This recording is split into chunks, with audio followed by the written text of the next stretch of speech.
I was going Kṛṣṇa, Kṛṣṇa, Kṛṣṇa, Kṛṣṇa, Kṛṣṇa, na, na. And of course, I was given the nonsense by our friend F. But I was just putting Kṛṣṇa into a song. That's legitimate. Yeah. Yeah, you can do that. You can Krishna-ize things. Everything. Just like we Krishna-ize food by offering it to Krishna, it becomes prasadam. Simply by eating prasadam, you can become self-realized. That's my kind of self-realization. Just don't do it. No, don't do that. There's a question from Mike.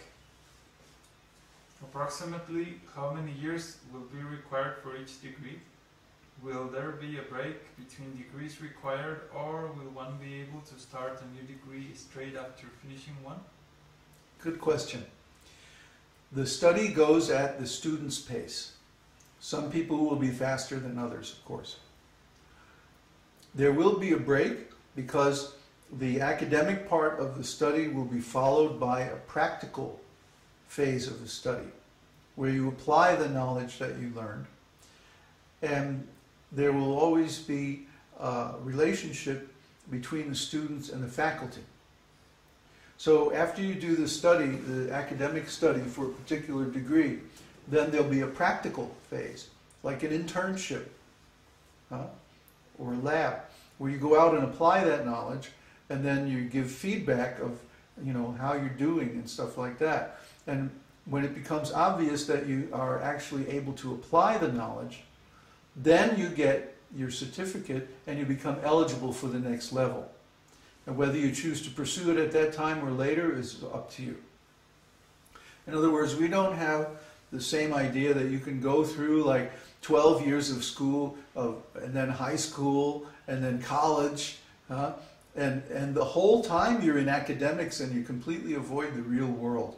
No, no, no, no. We don't accept that. That's why people become so sick and tired of school, to the point where they don't even want to study anything anymore. We say academic knowledge should be followed by practical knowledge. They are two sides of the same thing. You study something in the book and then you go out and you apply it in your life. Otherwise, what's the use of this knowledge? How many things did you learn in school that you have absolutely no use for in your life? But we don't want our school to be like that. We want our school to be practical from the very start. Everything you learn, you apply. If you can't apply it, it means you didn't learn it properly. You have to go back and study it again until you get it right.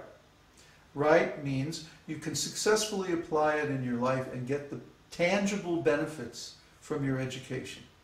See?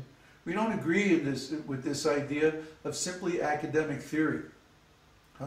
If you talk to any of these, who was it? Who was talking to, was it you? You were talking to some university professor about, about Vaishnavism? And the guy was like insane. I mean, he gave a completely inappropriate reply to your question. And, we were scratching our heads trying to understand, like, where's this guy coming from? Well, he's an academic. His knowledge has no practical roots. It's all theory. It's all just something that he's heard about. He doesn't practice any of it. He's not a Vaishnava. So how can he know about Bengali Vaishnava culture and like that? And he may go there and observe it from the outside, but he's not a part of it, so how can he really know it? So we're saying you have to take the knowledge that you get and put it into practice and live it. Then you can say you really know it. See?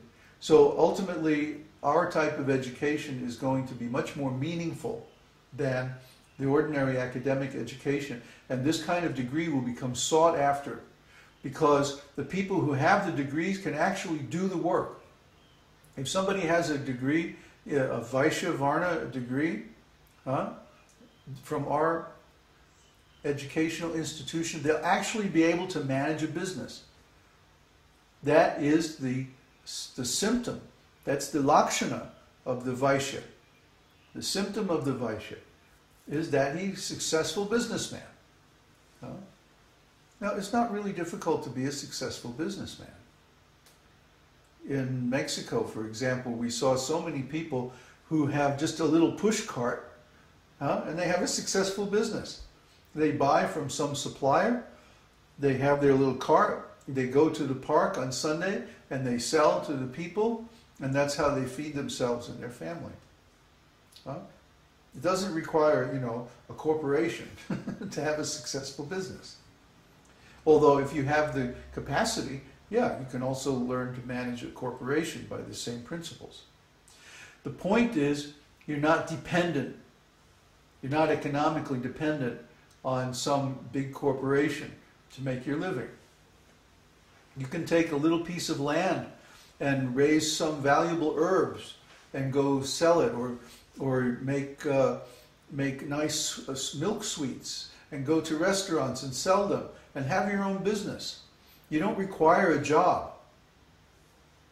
Just like the other day I was in the embassy applying for Social Security, and there was this lady at the window next to me freaking out because I need a visa, an emergency visa to get back into the US because I have my job there and I have my house there, and if I don't get back by a certain time, I'll lose my job, I'll lose my house, and I'll lose all this.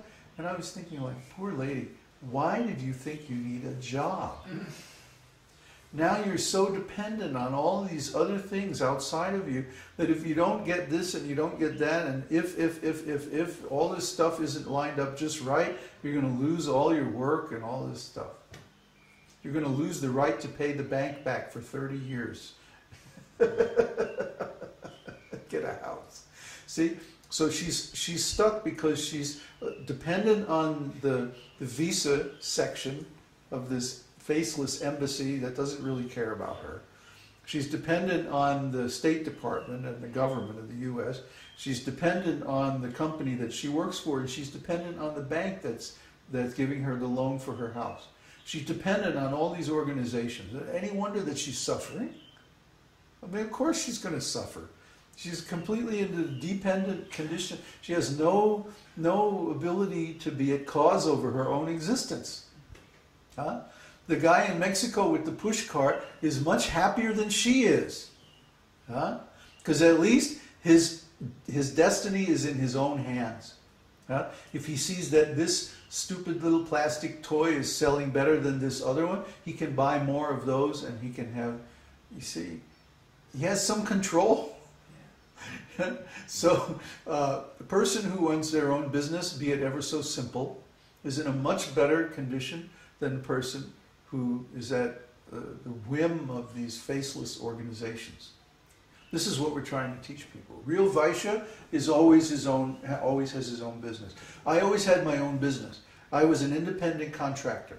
I was working for big companies, but at the end of the day, I was the one who decided when I show up, when I go home, how many hours to work, and so on. See? So it's always better to have one's own business. And then if you take the next course, the Kshatriya Varna, then you're going to be a manager of a community. You'll have a project within our community, and you'll actually manage it, and you'll be responsible for it. That's what Kshatriya means. Kshatriya means administrator. It actually means king. So you'll have some little area that you're responsible for, and you have to show the results. And you're on the line. So then next, to be a Brahmana, you have to know Brahmā. That's what Brahmana means. You know Brahmā. So you have to be skilled in meditation and chanting and mantras and Sanskrit and so many things. See, like that. Of course, we'll give basic Sanskrit to everybody because you have to be able to chant shlokas and mantras. But the Brahmana should also know a little Sanskrit grammar and, so many things. So like that. Each level of our school will have a corresponding practical application, and you don't get your certificate until you can show that you can do it. Then you become eligible for the next level. So maybe one person could go through it in 4 years, but another person might take their whole life to go through the same curriculum. That's all right. We don't mind. It's up to the needs and the desire of the student. Somebody may go through the Shudra program and then be happy with that the rest of their life, just to be a basic devotee. That's all right. That's all right. There's no pressure on them that they have to go further. Most of our students will be like that.